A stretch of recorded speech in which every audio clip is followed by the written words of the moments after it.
All right, all right. Okay, big splash here. The Chicago Bears absolutely fleeced the Buffalo Bills. Bills trade for wide receiver DJ Moore and a 5th-round pick, and Chicago receives a 2nd-round pick. You heard me right, a 2nd-round pick.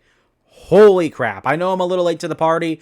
Also, one more thing, check it out. I'm a little bit closer to the camera now, so I'm a little bit closer to you guys. Hope you guys like that. But this is a trade that kind of came out of nowhere. There was no rumors. Like, there was rumored that DJ Moore could be traded or released from the Chicago Bears. But seeing the Bills just trade for him out of nowhere, it kind of just came out the blue, just like I said. But that being said, wow. A 2nd-round pick. What? A 2nd-round pick? Why? Why, Buffalo? Why would you do that? Like, I know you need an upgraded receiver, but did you really need to spend that much to get DJ Moore? Not only did the Bears obviously want to get rid of his salary because they have an interest. They don't have a bad salary cap situation, but they're over the cap. They need to get under the cap. We'll talk more about that when we talk about the Bears side of the trade at the end. But not only that, he was due so much money. There's no way that, like, Buffalo couldn't have negotiated that a little bit better. If they're going to give up a 2nd-round pick, but the Bears should have taken on a much bigger portion of the contract. I mean, I get DJ Moore's his salary was guaranteed this year and then next year. I don't know if that played a role in that. Like, you can't, like, take part of that guaranteed salary because it's already guaranteed. I don't know how that works. If you know how the salary cap works more in detail and you can give me a more detailed answer to that question on could the Buffalo Bills have actually gotten this price a lot cheaper in terms of the salary of DJ Moore's contract, let me know in the comments. But for a 2nd-round pick, that's just absolutely insane. Considering he's also coming off of a career low year where you should probably give up a 4th-round pick, at most a 3rd, if you really want to bet on this guy and really want him that much. But for a 2nd-round pick, good Lord, that's a massive overpay. And this is what it reeks. It reeks desperation. Brandon Beane is starting to feel the heat of all of his decisions that he has made in his time as the Buffalo Bills general manager. He is starting to feel the pressure of not giving Josh Allen receivers. He's starting to feel the pressure of trying to win a Super Bowl. You just fired Sean McDermott. So now the pressure is so much higher. This was a move that reeked of, like I said, desperation. And you look at how their top draft picks haven't hit that often compared to some other franchises. And then, of course, refusing to build around Josh Allen, giving him a bunch of receivers, which makes a lot of sense, right? Let's give our quarterback no help at receiver whatsoever. And if you really think about it, when was the last time Buffalo drafted an elite talent in the 1st round? Any position? 3 times. Josh Allen, Ed Oliver, James Cook. That's it. They haven't drafted any other elite, fantastic, perennial, all-pro football players anywhere else. Brandon Beane's drafted some good players. He's drafted plenty of good players over the years, but no one near on the level of those 3 guys. And when was the last time that Josh Allen had an elite receiving weapon? Stephon Diggs. That's the only one he's ever had. That's the only elite receiver he's ever had in his career. And he's been in the league almost 10 years now. This is year 9 for him. What are we doing here in Buffalo? Like, what is this? So I guess they have to trade a high pick to get a wide receiver because they can't draft them. Keon Coleman shows that much. I mean, that's been an absolute disaster to this point. So you go and get DJ Moore at wide receiver to give Josh Allen a wide receiver 1. And, you know, as much as we talk about how much the Bears fleeced the Bills, here's the deal. The Bills still got a good wide receiver. I think DJ Moore has a chance to be a feature piece in an offense again, which is going to help his case. And that was a big reason why Chicago decided to get rid of him, because they didn't think he was a fit for the scheme. At least that's what it looked like from watching Bears games. And DJ Moore, he's a low wide receiver 1. Like, he's not great or anything, but he's definitely going to help this offense, in my opinion. And what can he do? What does he bring? DJ Moore brings good yak ability. He's fast, obviously. He can get down the field and stretch the field vertically, and he's good at getting open. He's a good separator, and these are three things that Buffalo needs at receiver so badly. They don't have a guy that can do all three of these things consistently from down to down and absolutely maximize Josh Allen's talents. They don't have a guy like that. So for them to get someone like that, that's why I believe that he is going to be a feature piece in this offense, along with getting a high target share to go along with that to back that up. And also, DJ Moore's working with Josh Allen. Josh Allen makes any receiver look good for the most part. I mean, look at how well Josh Allen's been able to do with the receivers that he's had. And you look at what Buffalo was able to do on offense when they had Stephon Diggs and how much more explosive they were. DJ Moore could give them that again. And I think it's very much possible that happens, and both teams end up kind of winning here with their trade.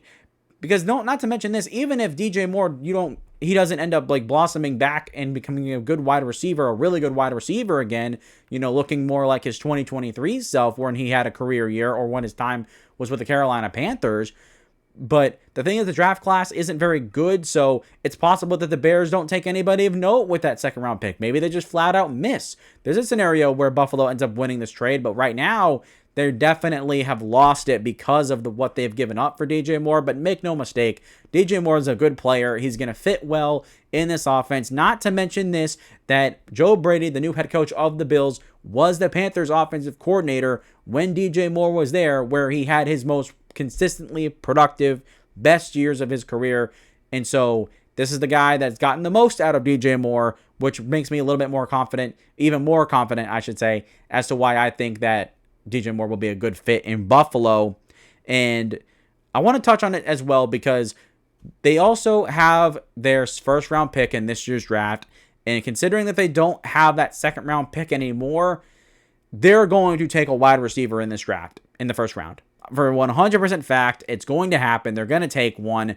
And you look at who they have now. They have Khalil Shakir, who's a slot receiver. They have DJ Moore, who is your Z receiver. Now they need an X receiver. They need a big, physical, dominant receiver that can win on the sideline. And a couple guys that I think could fit here. Denzel Boston, the wide receiver out of Washington. He is your prototypical X wide receiver. He was the backup to Rome Odunze when Rome Odunze was at Washington, along with Jalen Polk, and then was it Jacoby Lane before he transferred to USC? Is that how that worked? I think I might be mixing him up with somebody else. I might be completely off the board with that one. But definitely with obviously Jalen Polk and Rome Odunze. But he stayed, he developed, definitely has a wide catch radius, strong hands, would fit really well with Josh Allen's gunslinger mentality, right? I also added here Chris Brazzell, the receiver out of Tennessee. While he's not an X receiver, he's another Z receiver. He's tall, lean, very fast, another guy with big hands and a wide catch radius, which could really help out a guy like Josh Allen. And you add another guy that can also win vertically down the field, and I don't think I would be complaining if they took Chris Brazzell along to add with Khalil Shakir and DJ Moore. That could work for me. But another guy that could make sense is Chris Bell, the wide receiver out of Louisville. He got hurt last year, which definitely could send him down the draft boards, probably. I don't know where he gets picked at this point. But if he ends up falling in that range, maybe I don't know. Chris Bell might be like you trade down into the second round. I don't know if you can take him in the first. That'd be a big reach in my opinion. But he is a super physical football player, very, very tough, also good in yards after catch, which would give the Bills another playmaker after the catch, and that could work. I don't know, the more I think about it, the less I think that would work, just because of you have to trade down to get another pick to get him to make sense. At that point, would you just take a Chris Brazzell if he's on the board? Probably. Or if Denzel Boston if he's on the board. Is Denzel Boston even going to be on the board at that point? I don't know. It depends. But we'll have to see. The Bills definitely get a good playmaker in this. And now we can talk a little bit more about the Bears. Let's just shift to them. We've outstayed our welcome with Buffalo. But the thing is, the biggest reason why they got rid of DJ Moore, like I said at the beginning, was a salary cap dump. The Bears were $11 million over the salary cap, and they needed to get rid of it to get rid of DJ Moore. They also cut Tremaine Edmonds, so that's interesting. So now they're over the cap. The DJ Moore release or trade saved $16.5 million. So they are finally in the green. Not by much, but they are in the green. And the other reasons why DJ Moore was cut. Obviously, the dip in production. After a career year in 2023 where he went over 1,300 yards, he dropped to 977 last year. And then this year, or this past year, had only 660 yards, give or take. I think it was around 660. And like I said as well, the scheme fit. DJ Moore's a Z receiver. He wins down the field. They tried to use him in more short throws, gadgety plays. That's not who really DJ Moore is. He's not like that. He's not that type of football player. So you go to Buffalo where you're going to be a feature piece. You're going to be with the offensive coordinator or head coach, once offensive coordinator that got the most out of you, and you're probably going to be used in a better way than you were in Chicago. So that's why they got rid of DJ Moore, all those three reasons, and the second round pick. They have a lot they could do with this. They could, if they wanted to, package both second round picks that they have now, trade back into the first and take a player, right? But I'm thinking about some of these second round defensive linemen that they could go here. They need help on the defensive line, and a couple minds on the edge that I'm thinking here that they could use this pick with. Keldrick Falk, maybe. I don't think Keldrick Falk would fall to the late first round where Chicago's picking. I don't think that would happen. Maybe you trade both second round picks and you're able to jump up high enough to take Keldrick Falk. I don't know. That's definitely going early-ish to mid-first round. He could go late. It's just I'm not sure about that he'll be available when Chicago is picking in the first round.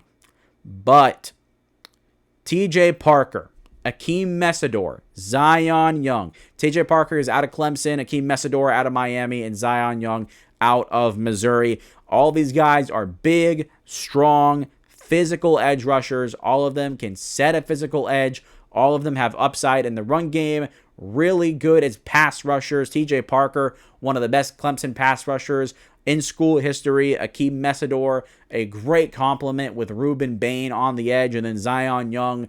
The Missouri Tigers have produced a lot of talented defensive linemen over these past few years. And Zion Young is the next guy in that factory that Missouri is slowly building over there. And then you want to look at defensive tackle. I don't know if they would go defensive tackle in the second round, but maybe if you stick and pick, okay, maybe one of those picks you can take a luxury spot on a interior defensive lineman like a Dante Corleone, Daryl Jackson, the guy out of FSU, or Caleb Banks, maybe if they don't want to. Is it late second rounder? I would assume. Yeah, late second rounder because it's Buffalo Bills pick. So Caleb Banks out of Florida. I like Caleb Banks out of Florida a lot, actually. Watching the Tennessee game when Tennessee finally got a win in Florida for the first time in like 20 years or something like that. Go Vols.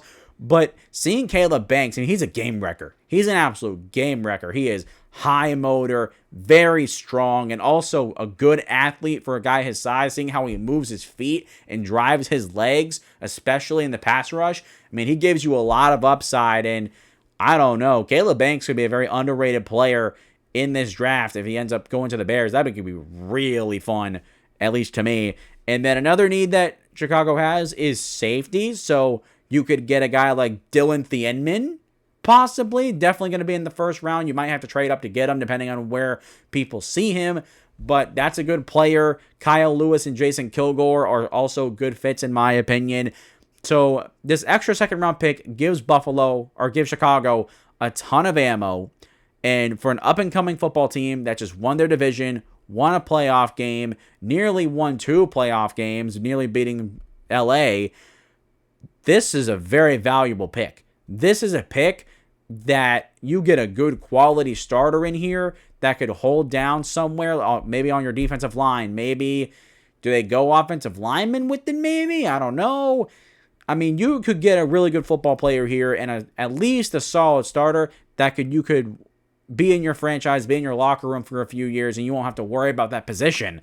So I like the flexibility that it's given Chicago, and for a team like where they are right now, really, really valuable. Right now, Chicago's definitely won the trade, but we will see. We'll see who they take with that pick in the second round, or if they package their 2 picks together and go back into the first. maybe. And then we're going to see how DJ Moore works in Buffalo. This trade, most likely for me, might end up as a win-win. So that's very rare in the NFL these days, but I'm looking forward to it. I like both trades. I like how both teams got out with it.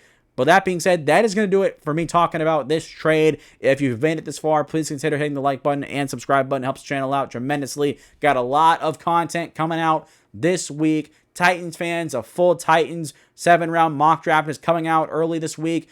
Later on, it's going to be around Tuesday, Wednesday. You guys are going to get my full first round mock draft 1.0, so be tuned for that. And also, free agency starts this week. By the end of the week, I'm going to have a full recap of everything that happened in the first week of free agency. We will cover all the moves, everything, all the takes, all of that good stuff. So got a lot of great content. Now is the best time to get subscribed to the Shoemake Take, so please do that. I would greatly appreciate it. With that being said, that's going to do it for today's video. Hope you guys have enjoyed, and as always, I will see you all next time.